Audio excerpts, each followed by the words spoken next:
On a créé une plateforme qui s'appelle et qui est aujourd'hui un ERP qu'on connecte à la plateforme e-commerce du client. Et ça lui permet de gérer toutes ses commandes. C'est incroyable déjà. L'e-commerçant, il est obligé d'avoir plusieurs compétences en même temps. Bien sûr. Il faut savoir sourcer un produit, comment créer un site, lancer des publicités, faire la bonne offre marketing, montrer le bon produit à la bonne personne sur la bonne plateforme. Donc c'est beaucoup de compétences en même temps. J'ai Internet, soit tu prends la peine d'apprendre pour être bon, soit tu as assez de cash pour payer tous les jours des leçons. Et ça se paye cash. Ça se paye cash, hein. Hello la team, j'espère que vous allez bien. Alors, nouveau concept sur cette chaîne YouTube. J'ai lancé un concept de podcast et j'ai l'honneur aujourd'hui d'inviter Monsieur Tamsir pour la première édition des podcasts. On va parler d'e-commerce en Afrique, de l'avenir du e-commerce en Afrique en général. Sans plus tarder, je vais le laisser se présenter. Tamsir, comment tu vas? Je vais très bien. Comment tu vas? Merci pour cette invitation. Je m'appelle Tamsir Traoré, entrepreneur sénégalais euh, dans la logistique, dans tout ce qui est e-commerce de manière générale. Ok.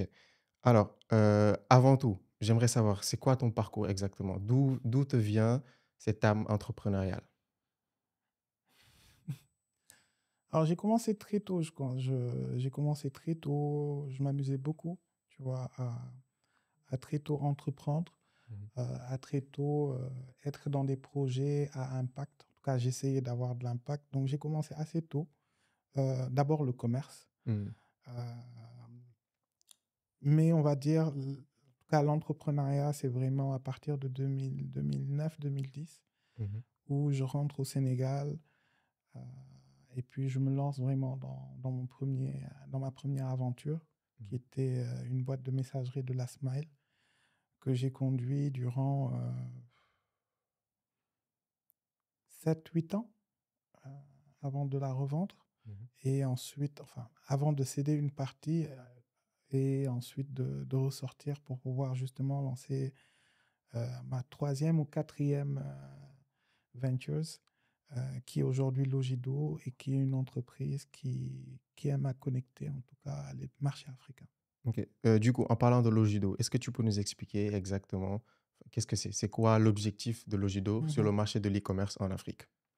Bon, pour pouvoir parler de Logido, il faut peut-être comprendre l'essence de tout ce qu'on a cherché à accomplir. Moi, dans ma Mhm. première aventure, je cherchais à connecter les régions. Mhm. Donc, j'étais au Sénégal, je trouvais que c'était aberrant de ne pas pouvoir envoyer un courrier ou un colis à Saint-Louis, à Ziguinchor, à Kaolack. Donc, avec l'expérience de ce qu'on avait vécu en Europe et ce qu'on voyait au Maroc, on se disait bah, la messagerie avait sa place comme solution pour les banques, pour les PME et surtout pour les commerçants et les e-commerçants. Aujourd'hui, quand on parle de e-commerce au Sénégal, je pense que ça a commencé avec du Decathlon. Bon, il y avait des acteurs locaux. Mhm. À l'époque, je me rappelle de Gaïma, Mhm.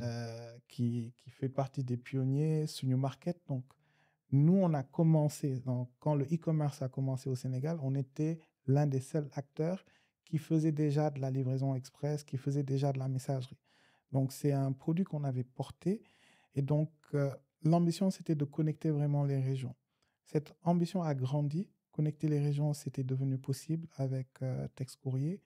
Et on avait l'ambition de connecter les autres pays. Donc, on connectait les régions. Pourquoi pas ne pas connecter le Sénégal à ses voisins? Parce on voyait en tout cas que c'était ça la problématique.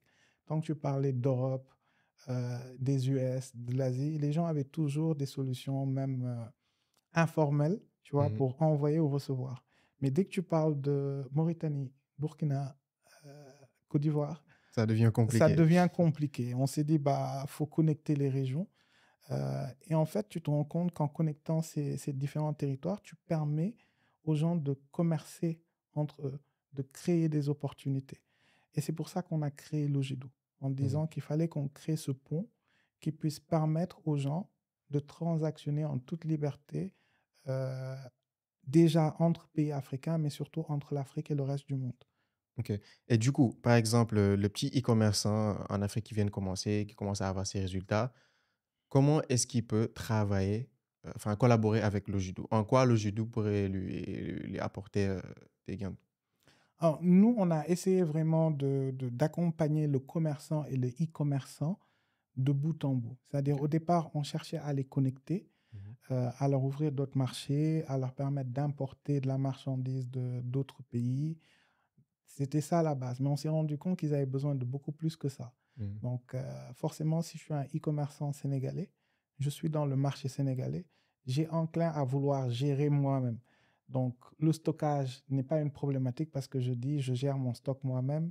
Quand j'ai une commande, c'est moi-même qui vais prendre mon téléphone, qui vais appeler la personne pour confirmer. Et je suis tenté de donner le colis à un livreur indépendant Mhm. parce qu'on va dire, c'est très simple, c'est plus simple. Je n'ai pas forcément besoin d'une entité qui me gère. Tu vois. Mais ça, c'est quand on regarde vraiment petit. Tu C'est vois. vrai. Dès qu'on passe à des volumes de 100 commandes par jour, tu dois quand même avant tout apporter un niveau de service que tu proposes à tes clients. Tu Mhm. vois. Et ça, forcément, manuellement, tu n'arrives pas à faire. Donc, on a créé une plateforme qui s'appelle Afridou et qui est aujourd'hui un ERP qu'on connecte à la plateforme e-commerce du client. Et ça lui permet de gérer toutes ses commandes. Donc, quand les commandes tombent, c'est nos centres d'appel qui confirment la commande en 30 minutes. On prépare la commande dans nos fulfillment centers. Donc, Mhm. on lui évite de gérer des stocks, des sachets de gauche à droite, à imprimer gauche, Mhm. écrire. Je le vois énormément chez un e-commerçant. Mhm. C'est qu'ils prennent tous la feuille blanche, qu'ils vont coller Coller, sur ouais. le truc avec... je dis oui, c'est bien pour commencer, tu vois, mais Mhm.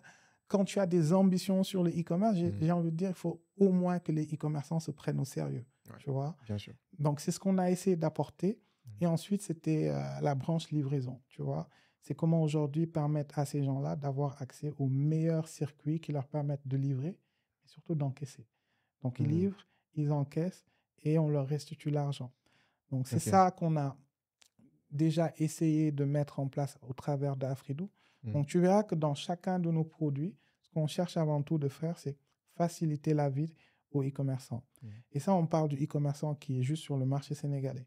Imagine ce même e-commerçant qui se dit, OK, je vais attaquer le Mali, je vais attaquer la Côte d'Ivoire, je vais attaquer le Maroc. Comment il fait, tu vois? Et c'est vraiment ce qu'on apporte en lui disant, bah, le même service dont on te parle au Sénégal, on est capable de te l'offrir dans 9 pays. Donc, c'est 9 pays où il peut importer de la marchandise, où il peut gérer du stock, confirmer des commandes livrées sans y Mhm. être. Tu En vois? gros, c'est pour. Tu peux scaler dans d'autres pays, quoi. C'est exactement Ok. ça. Parce que c'est vrai qu'arriver à un stade, un seul marché ne te suffit plus. Du tout. Tu veux conquérir d'autres marchés, que ce soit la Côte d'Ivoire, le Mali, etc. Donc, en gros, si je comprends bien, Fridoo, c'est une solution qui te permet non seulement de gérer tout ce qui est entreposage, appel de vente, livraison, etc. C'est ça. Ok, parce que je reçois énormément de messages de personnes qui me demandent si j'ai des services à proposer. Tout à Moi, fait. personnellement, j'en ai pas. Mhm. Ou est-ce que je connais des agences qui font ça? Bon, après, tu sais que la plupart des agences, ce ne sont pas des agences sérieuses. Tout à fait. Mais Afridou, déjà, le fait d'avoir une société qui puisse gérer tout cela dans plusieurs pays en même temps, c'est incroyable, déjà. Dans plus de 9 pays, comme C'est tu le ça. dis. Et avoir le fait d'avoir des centres d'appel dans tous ces pays-là, c'est vraiment très, très, très, très fort. Alors, j'aimerais aussi savoir, en parlant de scaling, à ton avis, c'est quoi les vrais défis à relever pour celui qui vient de se lancer dans l'e-commerce? C'est quoi les vrais problèmes auxquels il sera confronté? Ah, c'est tellement intéressant parce que tu te rends compte que dans le journey du néo-e-commerçant, Mhm. ça commence toujours par une opportunité. Il va voir un produit, il va se dire, j'ai la capacité, je vois le même produit en Chine, en Turquie, est-ce que je peux? Donc, Mhm. on commence très souvent par du dropshipping, mais on a vu aussi les limites dans le scaling en Afrique. Parce qu'on n'a pas encore l'infrastructure Mhm. qui te permet de pouvoir réellement faire du dropshipping. C'est ça. Quand je parle d'infrastructure, je vais être juste assez clair. Tu as entendu très récemment aux US, on te parle de l'impact que peut avoir des droits de douane sur des produits en provenance de la Chine. Ça veut dire que cette administration a dans son scoop pu affiner et éclater la typologie des colis qu'il reçoit. Tu vois? Ça veut dire que l'administration aux US reconnaît et peut admettre que tel produit est un produit e-commerce, Mhm. ce qu'on n'a pas aujourd'hui dans les législations africaines. Donc, à part certains pays, le Maroc très avancé, l'Égypte, tu as beaucoup de mal à pouvoir faire la dissociation entre un colis express et un colis e-commerce. Tu Mhm. vois? Et fondamentalement, dès que tu as ça, quand on parle d'express, on parle de produits avec des paniers moyens de 30, $50. c'est pas la même chose que le gars qui a simplement voulu acheter un produit. C'est vrai. C'est ça.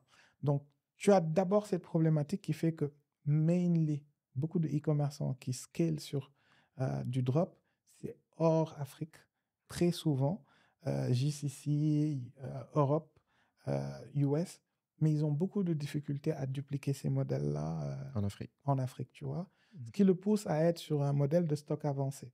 Mhm. Quand tu es sur un modèle de stock avancé, ça veut dire que tu vas identifier le winning product, Mhm. tu vas le sourcer, tu vas le transporter et tu vas commencer à le vendre. Tu vois? C'est beaucoup d'étapes hein, après. C'est ça. Tu te retrouves avec 3-4 étapes que tu es obligé de faire toi-même. Mhm. Tu vois ce que je veux dire? C'est ça. Et qui a un impact fort sur la rentabilité de ton business. Tu vois? Mhm. Et donc, on se retrouve très facilement à avoir un e-commerçant qui sort de son domaine parce que le vrai boulot d'un e-commerçant, c'est juste identifier le winning product, générer des leads et se régénérer après 3, 4, 5, 6 mois. En fait, le truc, c'est que l'e-commerçant, il est obligé d'avoir plusieurs compétences en Mais même bien temps. sûr. Il faut Mais bien savoir sûr. sourcer un produit, comment créer un site, le savoir faire, lancer des publicités, faire la bonne off marketing, montrer le bon produit à la bonne personne sur la bonne plateforme. Donc, c'est beaucoup de compétences en même temps.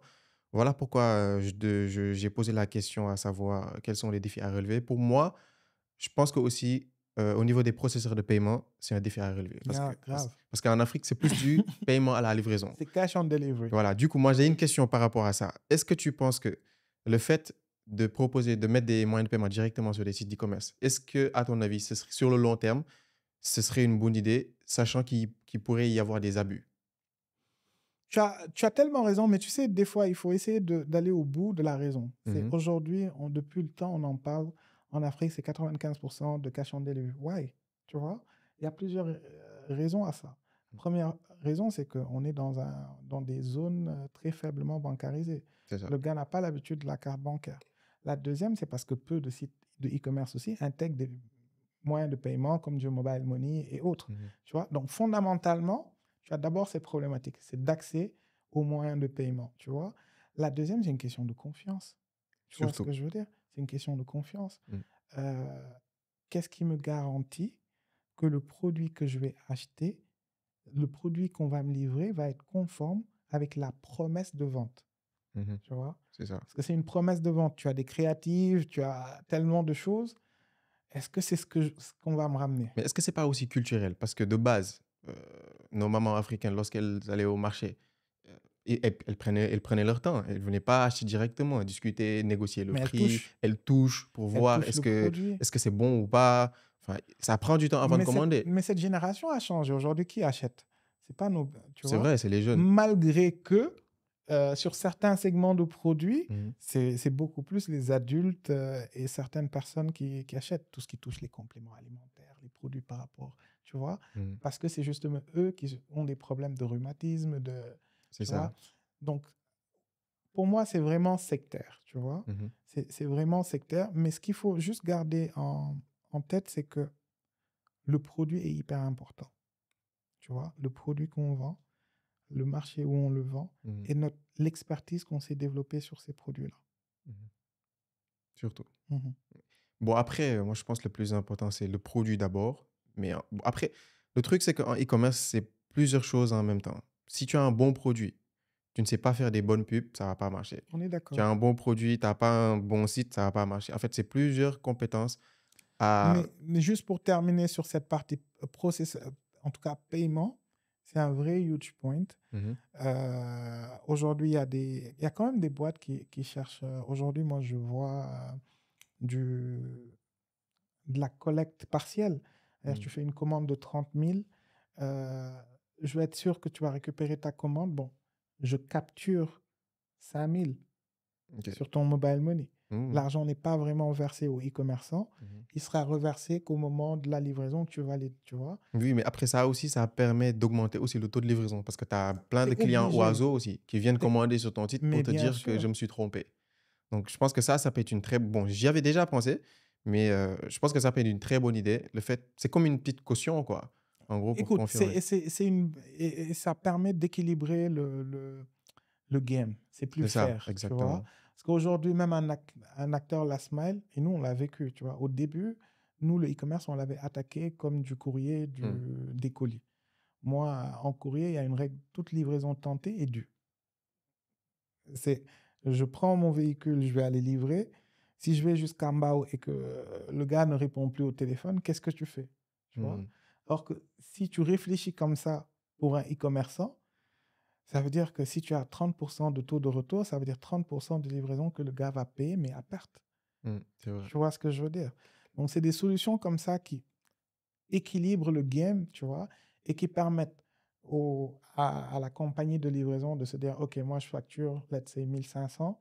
Je suis sûr qu'on a capturé un montant qui fait que même si le gars, il annule sa livraison, je me fais quand même payer, Ouais, tu vois. Et ça incite l'autre à vraiment pas annuler c'est ça. parce qu'il a quand même donné 3 Ouais, 000, 5 000 francs du coup, tu vois. c'est ça. Donc, c'est des choses comme ça qui sont en train d'être faites.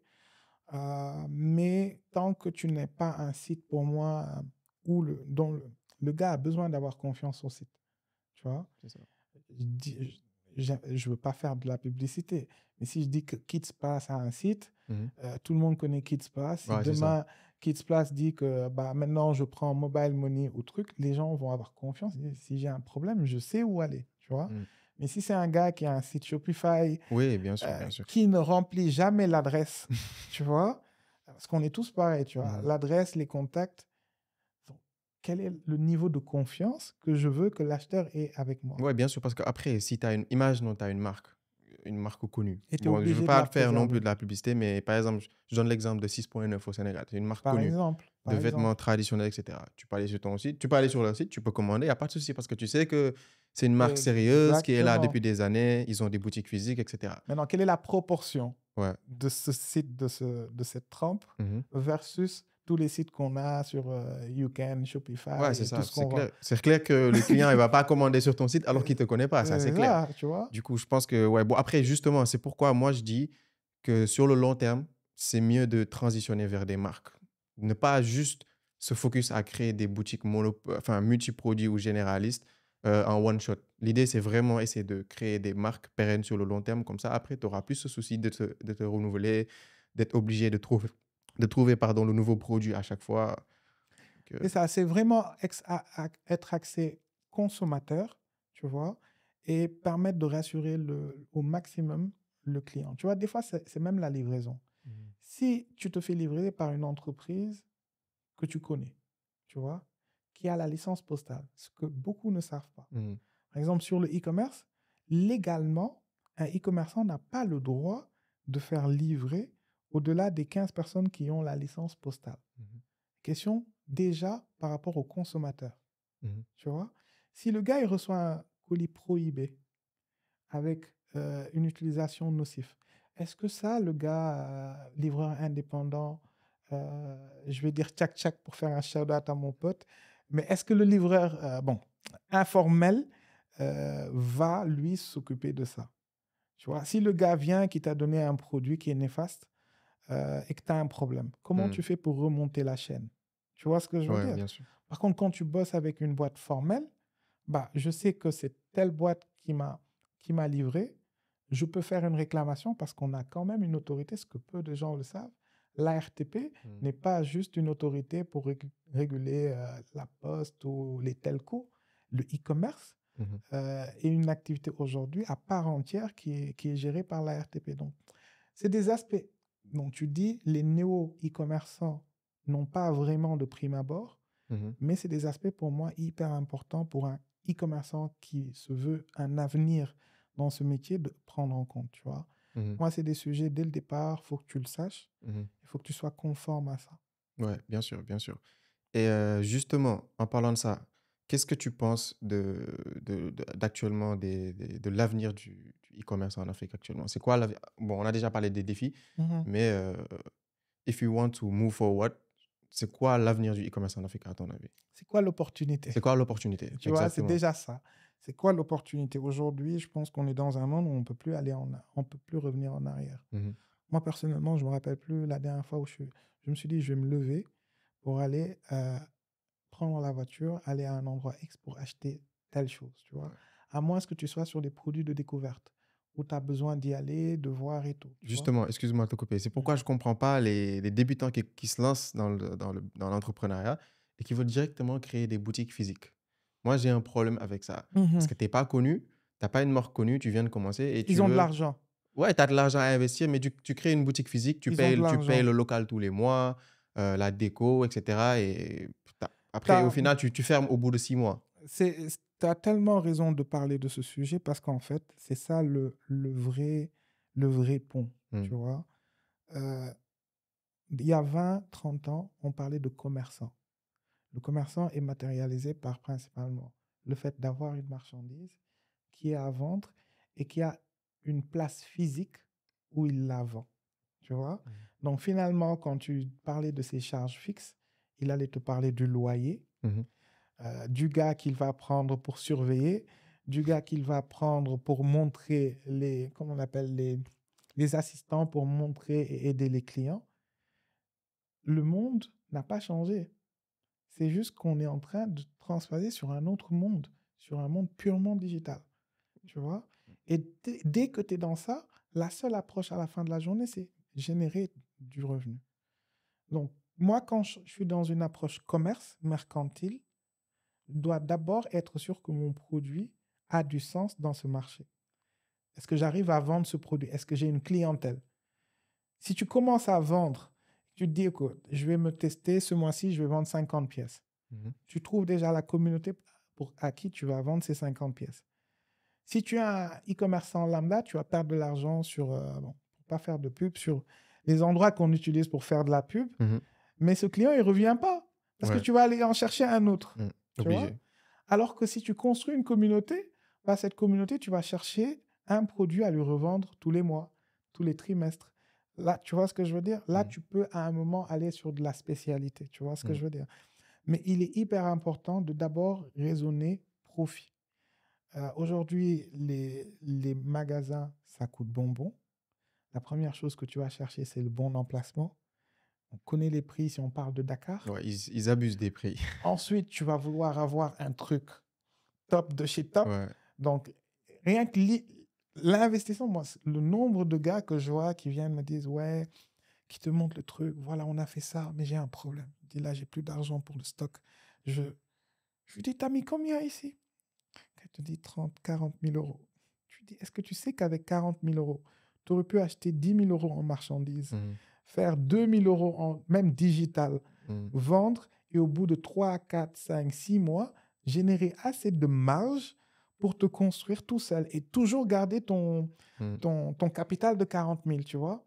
Mais on est dans un monde où, non, on veut le physique, tu vois. C'est ça. Je veux montrer que c'est ma boutique. Tu vois, malheureusement, ça, sur le digital, tu peux pas le faire, tu Ouais, vois. c'est vrai. Bon, c'est vrai je pense qu'il y a un peu de matu vu quand même.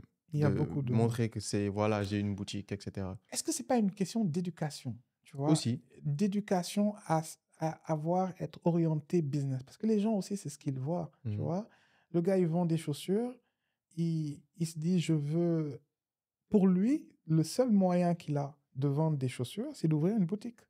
Tu vois. Ouais, c'est vrai. L'éducation, de lui faire comprendre que le digital peut lui permettre de, tu vois, vendre même 10 paires par jour Mhm. sans se taper le salaire du gars, sans se taper de est-ce qu'on m'a volé un stock ou pas, tu vois.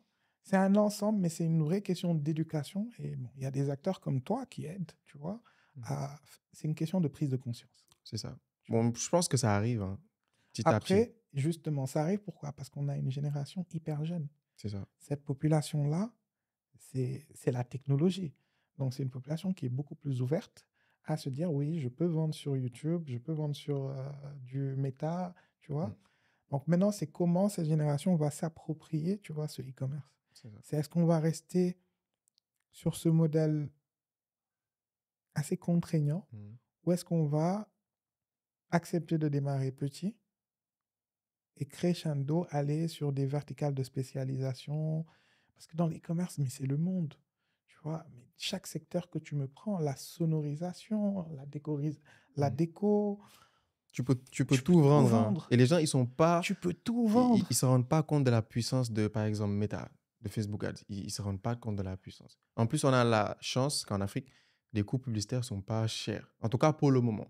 peut-être que dans 4, 5, 6 ans, les coûts vont augmenter. Parce que plus il y a des annonceurs, Ouais, plus on ça, va payer c'est cher. une question d'offre et de demande. Voilà, Là, vu exactement. que la demande est ce qu'elle est, bah, le prix est très intéressant. Ouais, moi, je me rappelle en 2019, tu lançais même pas de campagne, tu faisais juste du boost. Tu Ouais, avais et plein ça de personnes venait. qui venaient commander sur ton site.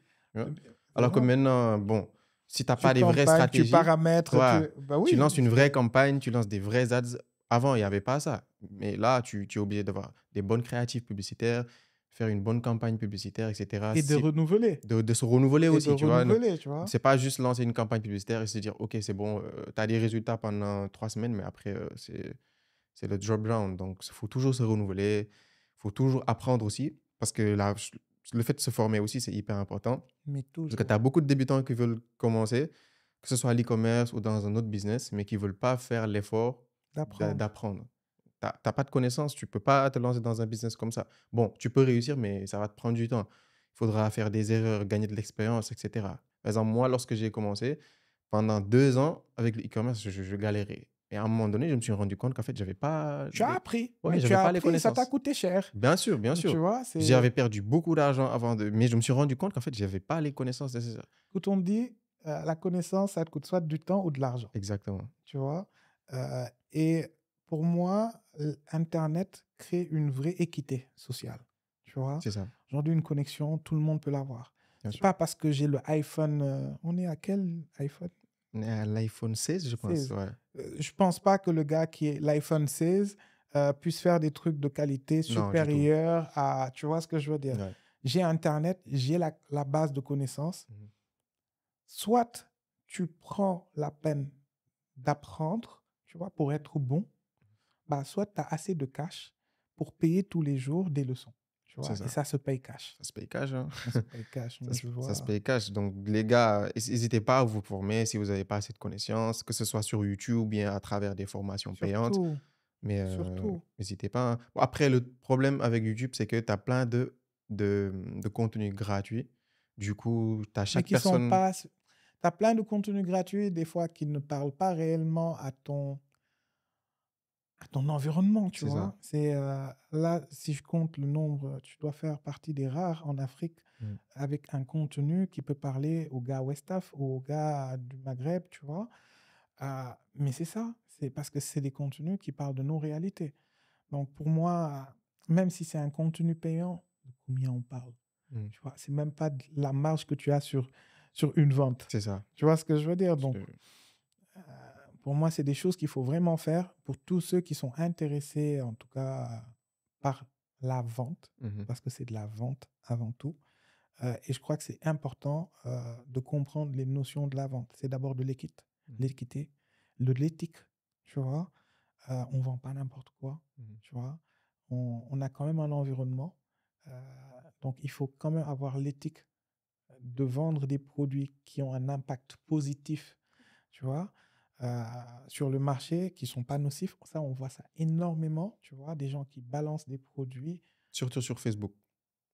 tu vois. Des fois, je tombe sur des ads, mais je me dis, c'est qui lance ce type d'ads-là? Des produits dangereux, hein, mais des fois, bon, Hyper après, dangereux. ça passe dans les mailles du filet. Des fois Facebook, ils font pas attention à certaines pubs parce qu'il y a des millions de pubs tous les jours, mais des fois, il y a des produits Non, nous, on hyper dangereux. dénonce. Nous, tu sais, c'est bien de faire de l'argent, mais quand on est quand même dans une communauté, tu vois. Bien sûr. Nous, certains produits, on parle aux commerçants et on n'hésite pas à l'éjecter de la plateforme parce que Mhm. euh, c'est des produits qu'on vend au Sénégal, au Maroc, en Côte d'Ivoire, c'est nos enfants, tu vois, c'est notre peuple qui est là-bas. Mhm. Donc, on doit quand même servir de filtre, tu vois, pour assurer aux gens que, voilà, c'est l'avenir quand même qui est préservé. Mhm. Mais du coup, j'ai une question qui est venue en tête. À ton avis, selon ton expérience, parmi les pays de l'Afrique francophone, c'est quoi le top 3 des pays Tu vas me ramener où des problèmes.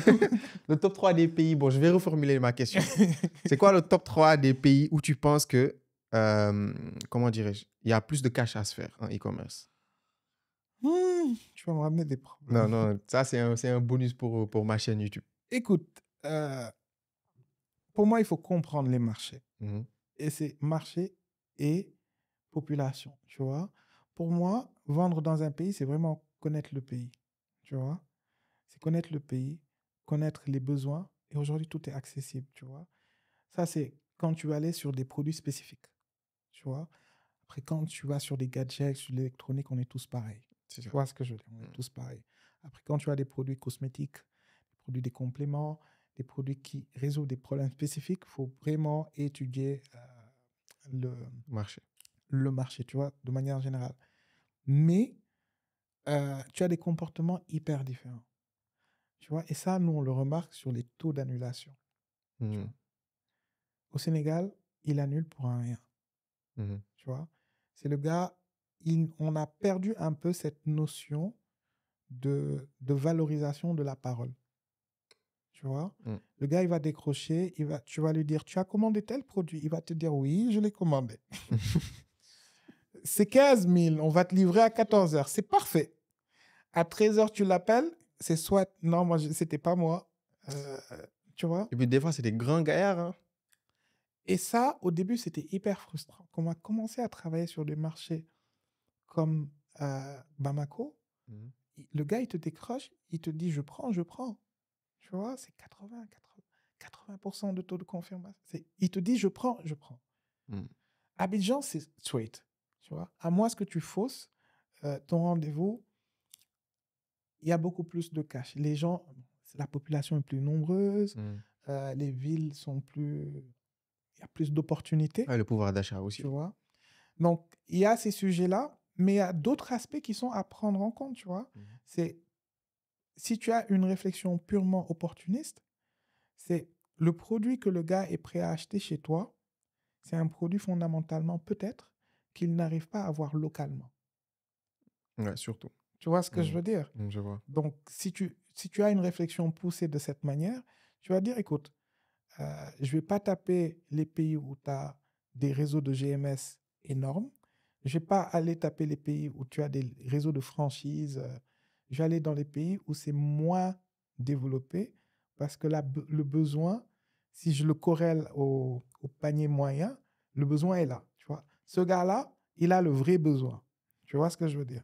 Si tu commandes un produit où je suis sûr que, bon, je suis juste paresseux, mais je peux essayer de chercher sur Expat, essayer de chercher sur Avito, essayer de chercher sur China Mall ou certains sites, tu vois ce que je veux dire? Le taux de rejet est plus important, tu vois? Mhm. Donc, des fois, il y a une réflexion qui est faite dans ce sens, c'est je vais voir le taux de disponibilité de certains produits dans ce pays. Parce que plus c'est disponible, moins tu auras Moins tu as des... de Ouais. chances de vendre à certains prix, Mhm. tu vois? Et plus tu as de concurrence. C'est vrai. Parce que tu vas avoir l'acteur local qui lui-même aussi va faire du digital pour vendre. Mhm. Toi, tu vas être un acteur à l'international. Tu vois ce que je veux dire? Mhm. C'est des fois très, très difficile. Mais après, ce qu'il faut en dernier regarder, c'est l'aspect monétaire. C'est bien de vendre dans un pays, mais il faut que tu puisses récupérer ton cash. Ouais, c'est ça. Il y a ça aussi. Tu vois? C'est vrai. Donc, je vois beaucoup de pays hyper attractifs, mais Mhm. malheureusement, stabilité politique Difficile. difficile, complexité des banques centrales qui peuvent avoir des problématiques de devises. Mhm. Tu vois, il y a des pays où tu peux avoir du cash et il n'y a pas de devise. Tu vois ce que je veux dire? Donc, c'est hyper compliqué pour un e-commerçant, en tout cas, qui n'est pas local, de s'expand. Mhm.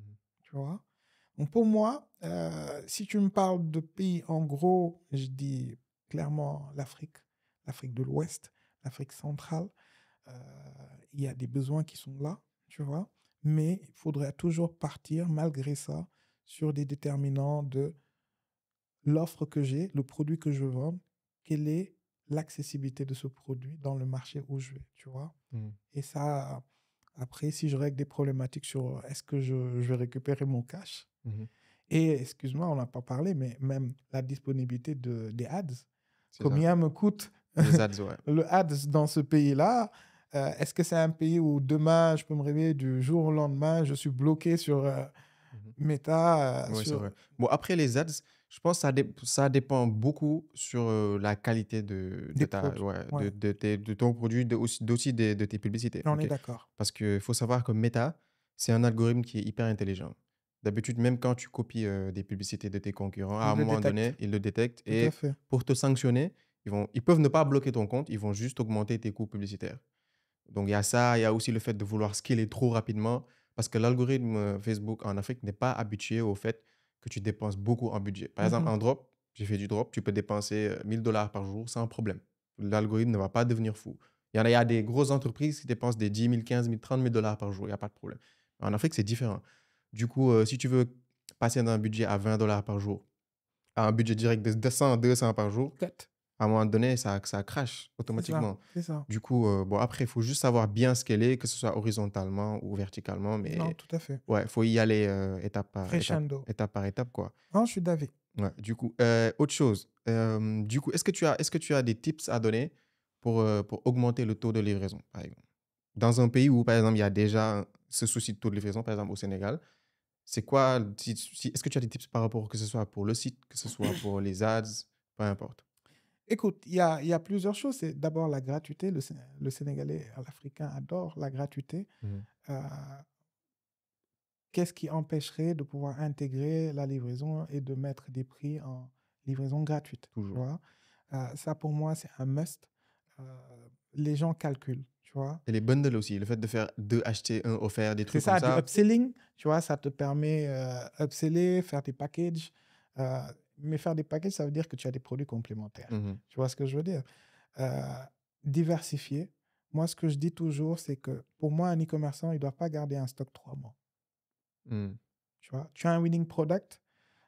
Quel est le temps entre le temps que tu puisses envoyer en express ou en fret, recevoir, générer de la pub, euh, savoir un peu et ensuite balancer la sauce et te dire je vends, ce temps-là, un Tamsir Fall qui va aller en Chine, Mhm. qui voit le produit, qui le met dans un conteneur, qui arrive au bout de 3 mois à Dakar, qui déverse le same product à 10 fois ou 3 fois moins cher. Parce Mhm. qu'il est sur une notion de volume. C'est ça. Tu vois ce que je veux dire? Donc, mainly, si tu gardes un produit 6 mois, tu es out of market. Mhm. Tu vois? C'est pour ça que maintenant, les gens, qu'est-ce qu'ils font? C'est qu'ils changent de territoire.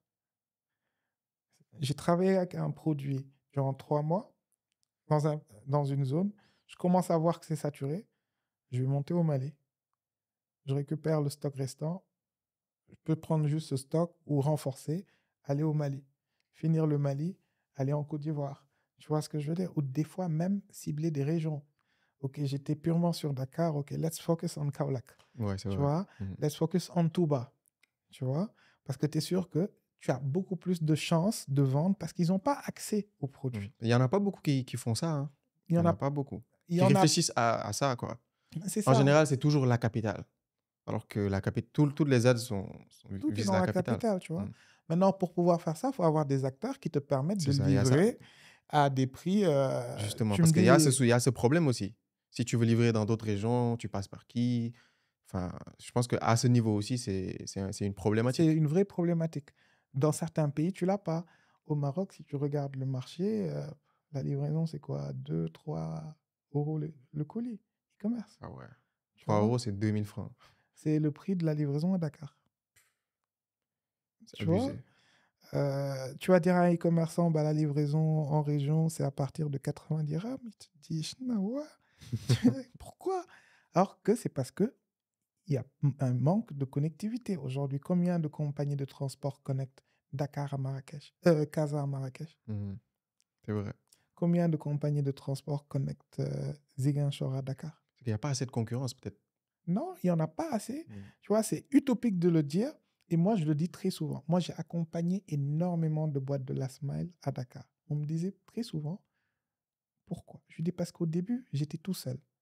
Donc, je me battais pour que les gens comprennent que la messagerie, c'est de l'optimisation. Plus tu en as, ça veut dire que le besoin, il est en train de grandir. C'est ça. Tu vois ce que je veux dire? Ça veut dire que le marché grossit. Donc, ce n'est pas un marché où un seul ou deux ou trois acteurs peuvent suffire, tu vois. On est une population qui grossit. On parle de l'Afrique de l'Ouest, tu vois. C'est des pays connectés, la Mauritanie, la Gambie, le Mali, tu vois. Mhm. That's the same country. C'est vrai. Tu vois. Bon, c'est à peu près aussi les mêmes mentalités dans C'est certains ça. pays. Donc, pour moi, il faut de plus en plus d'acteurs et de plus en plus d'acteurs, par contre, qui ne fassent pas la même chose. Mhm. Moi, je rêverais de voir l'acteur qui va se dire, moi, je suis spécialiste de Dakar Saint-Louis. tu vois, que tu utilises dans tout le marché, c'est le meilleur. T'en bas, tu vois. Pareil, on ne peut pas tous tout faire. Tu Mm. vois. Comment avoir des acteurs qui vont arriver à ce niveau de maturité ou se spécialiser sur des axes, Mm. tu vois. Et là, tu peux aider ce e-commerçant justement à dire, OK, j'arrive à livrer à Kaolack, à Mm. Saint-Louis, à 3000 francs. Tu viens de donner une idée de business là. Ouais, Tu viens de tu donner vois. une grosse idée de Et business. Et justement, en parlant d'idée de business, à ton avis, comment valider une idée de business? C'est pas forcément par rapport au e-commerce en Afrique, hein, mais quelles sont les étapes par lesquelles tu dois passer pour valider une idée de business? Par exemple, toi, quand tu as lancé Logidoo, de base, la réflexion, comment tu as fait la réflexion? Comment tu as trouvé le product market fit? Enfin, par quelle étape, quelles Mhm. sont les étapes par lesquelles tu es passé pour valider, quoi? Alors, j'ai envie de dire, c'est du test and learn, tu Mhm. vois. Aujourd'hui, ce qu'il faut vraiment éviter, c'est, je suis avec Matar, j'ai vu qu'il se fait beaucoup d'argent, il a acheté une 4x4, je le vois, bon, je vais essayer de faire. On est toujours en mode, non, je ne fais pas la même chose que Matar. Je suis dans. Mais en réalité, on est juste en train de sauter sur des opportunités. Tu vois ce que je veux dire? Mhm. Pour moi, il faut vraiment être convaincu. Parce qu'un projet entrepreneurial, c'est le projet d'une vie. Tu vois? C'est quelque chose où tu te sacrifies, tu te donnes corps et âme matin, midi, soir. Avec une garantie incertaine de te faire payer les premières années. Tu vois? La patience. Donc, il faut vraiment que ce soit quelque Et ça, chose. c'est un problème parce que tu en as beaucoup qui n'ont pas Ils ne forcément sont pas patients. cette Ils ils sont, ils sont pas sont, patients.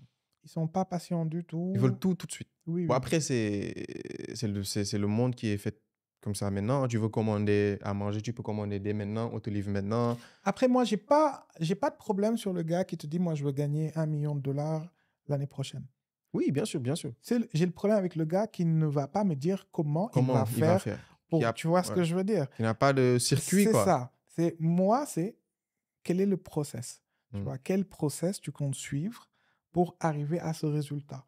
Challenger ce process, mais fondamentalement, ça commence par une chose. J'ai une idée, je pense que cette idée, il y a un marché pour, Mhm. je dois commencer par un POC. C'est un test, Ouais, tu vois. toujours tester. Je veux faire du déménagement, ok. Tu penses qu'il y a un marché, tu habites à Sacré-Cœur, bah, essaie au moins d'avoir des clients à Sacré-Cœur, tu vois. Mm. Regarde ce qui n'a pas marché, va à Mermoz, tu vois. Grandis petit à petit, tu vois. Fondamentalement, pour moi, c'est ça. C'est d'avoir les premiers clients et d'apprendre, tu vois. D'être motivé, d'être dédicated et surtout de tout structurer. C'est écrire où est-ce que tu veux arriver, quels moyens, quel momentum et de suivre le plan. Et surtout d'analyser ses stats, hein. Parce que si tu n'as pas de KPI, tu peux pas savoir pourquoi ça marche, pourquoi ça ne marche pas. Parce que tu as plein d'entrepreneurs qui se lancent. Bon, que ça marche ou ça ne marche pas, ils analysent pas. Ils sont juste là, tant que ça tourne, c'est bon. Alors Ils sont que, incapables même de te dire les chiffres de manière exacte. voilà, c'est ça. Je gagne à peu près tant. C'est ça. Je gagne à peu près tant. Ils savent pas combien ils ont dépensé à la publicité. Des fois, ils sont même en perte Ils ne le et voient pas. ils ne le voient pas. Ou ils le voient trop tard. Ouais, c'est ça. Donc, entre-temps, tu as de fortes possibilités d'avoir des concurrents entre-temps qui sont beaucoup mieux concentrés que toi. Donc, Il faut être focus. faut être focus. Il faut être hyper focus. Ouais. Pour moi, l'entrepreneuriat n'a pas... T'as pas ta place dans l'entrepreneuriat si tu es feignant. Si tu es feignant, si t'es pas focus. Parce qu'après, tu as aussi le problème de vouloir faire tout en même temps. Plusieurs business en même temps. Moi, je vois des gens qui veulent faire du trading, du e-commerce en même temps, la logistique en même temps, qui veulent toucher à tout. Alors qu'à un moment donné, il faut se concentrer sur un truc. Au Essayer moins de... être bon Voilà. sur un sujet. Mieux vaut être bon sur un sujet que moyen Sur tous les sur tous sujets, les sujets en même malheureusement. Ouais, temps. ouais. Je suis totalement en phase avec toi. C'est une vraie réalité, mais c'est la problématique du focus. Tu Ouais. vois, être focus et se donner les moyens. Ouais. Bon, après, c'est pas facile d'entreprendre en Afrique aussi. Il y a ça aussi. C'est un problème. Ah non, C'est pas facile. c'est, Psychologiquement. là, nous, on n'est pas des entrepreneurs, on est des gladiateurs. Tu C'est vois, ça. on n'est pas dans les mêmes réalités. Mm. Tu vois, c'est qui la première contrainte que tu as, c'est ceux qui sont supposés justement t'aider. Tu vois, après, nous, on a des sujets, contraintes sociales. Mm. C'est très haut, la pression est très haute. C'est ça. Tu vois ce que je veux dire? Si tu prends ça, le manque d'accompagnement, ah, les banques, Tu vois, aujourd'hui, on parle d'activité. Quelle est l'activité qui peut avoir des taux de marge de 30-40%? Il n'y en a pas beaucoup, hein. Il n'y en a pas beaucoup. Si aujourd'hui, toi, tu es en train de grossir, que tu dois passer par une banque, et à la fin, la banque, tu es sûr que le taux d'intérêt, soit pour un découvert, pour un factoring ou pour des avances sur facture, sont TTC, Mhm. tu vois, entre 10-12%. Il te reste Mhm. quoi? Mhm. 3% pour faire vivre toute une boîte, Ouais, j'avoue. tu vois. Après, les banques, si tu as un business qui tourne, enfin, qu'est-ce qu'ils regardent? C'est le taux de croissance, c'est plus le taux de rentabilité. C'est quoi exactement? Pour les Ils gèrent personnes qui leurs veulent. risques. Hmm.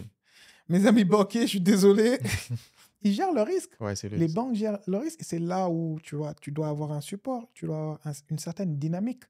Tu vois, aujourd'hui, tu peux pas avoir un secteur où tu te dis je veux investir sur l'agriculture, je veux promouvoir l'agriculture Mhm. et tu te rends compte que bon, ok, on te dit si c'est l'agriculture, il faut voir telle banque spécialisée dans et que tu vas ouvrir un compte, que tu vois que bah, au final, C'est tu pas ça. vois, et c'est moi, je vois très souvent, on dit, il faut avoir un historique bancaire. C'est ça. Avoir 6 mois, 1 an. Mais le gars, il va pas survivre 6 mois, 1 an. C'est vrai. Tu vois ce que je veux dire? Donc, pour moi, être entrepreneur en Afrique, déjà, c'est un challenge. Ouais. Tu vois? Après, le vrai challenge, c'est pas être entrepreneur dans son pays. C'est être un entrepreneur africain. Tu vois? Pouvoir vraiment être sur des problématiques qui dépassent une région, tu vois, pouvoir être sur des sujets que tu peux scaler. On voit énormément de boîtes faire de très très belles choses, tu vois, mais pour X, Y, Z raisons, ils n'arrivent pas à scaler sur d'autres régions, Mm. tu vois.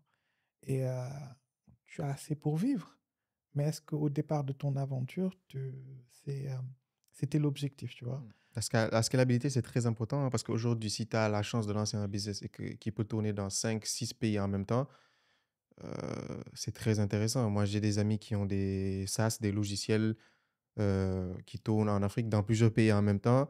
C'est une équipe de maximum 3 personnes. Il y a le software, il y a les abonnements et ça tourne. Tu vois, donc tu te rends compte que, en Parce que fait, c'est la population que tu sers. c'est ça. Sénégal, on est quoi, 15? Ouais. Combien à Dakar? Combien avec un certain niveau? Mm. Euh, Combien qui peuvent payer ta solution? C'est ça. Tu vois? Mm. Elle peut être des fois même plus performante que d'autres, mais l'autre a une solution qui est exposée à un marché de 200-300 millions d'habitants. Ouais, c'est vrai. Donc finalement, dans les chiffres, tu peux avoir les features que tu veux, tu peux être une plateforme extraordinaire, tu Mhm. vois. Euh, le gars, il va voir tes transactions, il va voir les transactions d'autres. Il n'y a pas photo, J'avoue. tu Surtout, vois.